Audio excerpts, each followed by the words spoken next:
James Webb space telescope ये वो telescope है जो आए दिन ब्रह्मांड की नई नई तस्वीरें हम तक पहुंचाता है।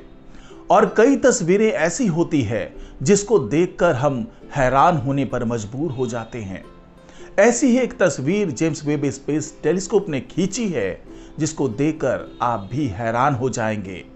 वैज्ञानिक तो इस तस्वीर को देवताओं के आभा मंडल से उसकी तुलना कर रहे हैं कि ये तस्वीर लगभग वैसी ही है जैसी देवताओं की जो आभा मंडल होता है वैसी ये तस्वीर दिखाई देती है। तो ये कौन सी तस्वीर है और इस तस्वीर के पीछे का रहस्य क्या है, ये तमाम जानकारी आपको इस वीडियो में मिलने वाली है। तो इस वीडियो को आखिर तक जरूर देखिएगा। नमस्कार, मैं हूं डॉक्टर सुरजीत सिंह और आप देख रहे हैं माना मिस्ट्री। अगर आपने अभी तक इस चैनल को सब्सक्राइब नहीं किया है, सब्सक्राइब कर लीजिए और अगर आपको ये वीडियो अच्छा लगे तो इसको लाइक कीजिए, शेयर कीजिए और कमेंट जरूर कीजिए। तो ये तस्वीर कुछ और नहीं बल्कि एक ऐसे तारे की है जो बिल्कुल देवताओं के आभा मंडल के जैसा प्रतीत होता है। आखिरकार इस आभा मंडल के पीछे का राज क्या है? ये इकलौता ये ऐसा तारा है जो ऐसा प्रतीत हो रहा है, ऐसा दिखाई दे रहा है और हम इसे नंगी आंखों से भी इस तारे को देख सकते हैं। लेकिन इसके आभा मंडल को देखने के लिए एक बहुत शक्तिशाली स्पेस टेलीस्कोप की जरूरत थी। इसके बारे में हबल टेलीस्कोप ने भी जानकारी दी थी, लेकिन जेम्स वेब स्पेस टेलीस्कोप ने जो तस्वीर ली है इस तारे की, उसको देखकर हैरान हुए बिना आप भी नहीं रह पाएंगे। तो जरा इस तस्वीर को देखिए। ये तस्वीर है वेगा नामक एक तारे की जो हमारे पृथ्वी से काफी नजदीक है। बहुत चमकीला तारा है, इसकी चमक को आप नंगी आंखों से भी देख सकते हैं।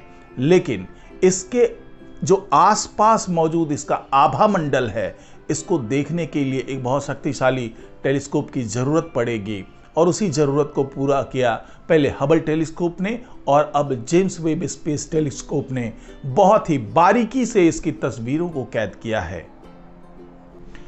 वैज्ञानिकों ने भी इससे पहले किसी तारे को एकदम परफेक्ट पैनकेक जैसी डिस्क से घिरा नहीं देखा था।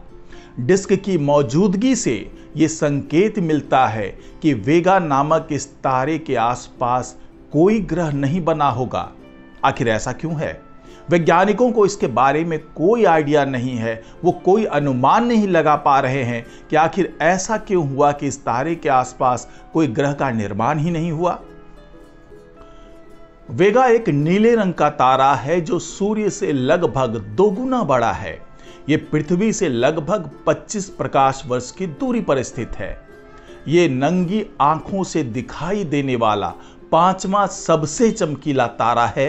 पिछले 20 साल से खगोल शास्त्री वेगा के चारों ओर मौजूद धूल और गैस की 161 अरब किलोमीटर चौड़ी डिस्क का अध्ययन कर रहे हैं। ये प्रोटोप्लैनेटरी डिस्क के समान है जिसने लगभग 4.5 अरब वर्ष पहले सूर्य के जन्म के तुरंत बाद सौरमंडल में ग्रहों को जन्म दिया था। अगर वेगा तारे की उम्र की बात करें तो यह करीब 500 करोड़ साल पुराना है, यानी यह ग्रहों को जन्म देने में सक्षम होना चाहिए। लेकिन देखने पर डिस्क में कोई छेद नजर नहीं आते, जिससे यह पता चलता है कि इस तारे के पास किसी ग्रह का निर्माण नहीं हुआ। यह डिस्क फिल्मों और तस्वीरों में जो आप देवताओं के पीछे एक आभा मंडल जैसा देखते हैं, लगभग वैसा ही आभा मंडल जैसा ये तस्वीर प्रतीत होता है। एक नई स्टडी में वैज्ञानिकों ने जेम्स वेब स्पेस टेलीस्कोप की मदद से वेगा की डिस्क पर नजर डाली। जो तस्वीरें सामने आई वे अब तक की सबसे साफ तस्वीरें हैं। वैज्ञानिकों के मुताबिक वेगा की डिस्क पैनकेक जैसी चिकनी दिखाई देती है। ग्रहों का कोई संकेत नहीं। इस स्टडी से जुड़े वैज्ञानिकों ने बताया कि वेगा डिस्क चिकनी है, बेहद चिकनी। यह एक रहस्यमय प्रणाली है क्योंकि ये जो अन्य जो प्रोटोप्लैनेटरी डिस्क होते हैं उस डिस्क से बिल्कुल अलग है जिन्हें हमने देखा है। वो उन डिस्क से ये वाला जो डिस्क है, जो ये आभा मंडल दिख रहा है, वो बिल्कुल अलग है। इसी स्टडी से जुड़े वैज्ञानिकों ने हबल टेलीस्कोप के जरिए भी वेगा की तस्वीरें ली। इन तस्वीरों में भी वैसी ही एक रूपता है जैसी जेम्स वेब स्पेस टेलीस्कोप से ली गई तस्वीरों में थी। दोनों तस्वीरों में वेगा के चारों ओर एक काली पट्टी देखी जा सकती है। हालांकि ये गैप जो तारे से लगभग 60 खगोलीय इकाई यानी एस्ट्रोनॉमिकल यूनिट, जैसे सूर्य से नेपच्यून की दूरी से दोगुनी हो, उतनी दूरी पर ये जो गैप है वो देखी जा रही है। और जो तारकीय विकिरण द्वारा वेगा से दूर उड़ाए जा रहे छोटे धूल कणों का नतीजा है, ना कि किसी एक्सोप्लैनेट की वजह से। तो वेगा तारे के चारों तरफ जो ये पैनकेक डिस्क है, यही उस आभा मंडल के होने का आभास देता है।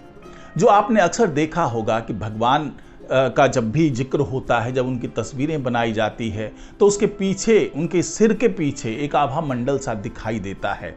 तो ये लगभग वैसा ही आभा मंडल दिखाई दे रहा है वेगा के चारों तरफ जो मौजूद डिस्क है उसके कारण। लेकिन इसमें ग्रह का निर्माण नहीं हुआ। अब सवाल यहां पर यह उठता है कि क्या जो हमारे प्राचीन काल के हमारे जो पूर्वज रहे हैं, जो ऋषि मुनि रहे हैं, उन्होंने भी ऐसे ही तारों का आभा मंडल देख करके भगवान के सिर के पीछे इस आभा मंडल के होने का आभास देने के लिए इस तरह की तस्वीरें बनाई होंगी। हालांकि ये तो बहुत ही शोध का विषय है, लेकिन वेगा तारे ने ये जरूर बता दिया है कि जी हाँ, इस तरह का आभा मंडल भी होता है। और जेम्स वेब स्पेस टेलीस्कोप ने उसकी बहुत ही नज़दीक की तस्वीर लेकर के बहुत ही विस्तार से समझाया है कि वेगा के चारों तरफ किस तरीके का डिस्क मौजूद है, किस तरीके का प्रोटोप्लैनेटरी डिस्क मौजूद है। और ये भी पता चला कि इससे अभी तक किसी ग्रह का निर्माण नहीं हुआ। तो आज की रिपोर्ट में फिलहाल इतना ही। नमस्कार।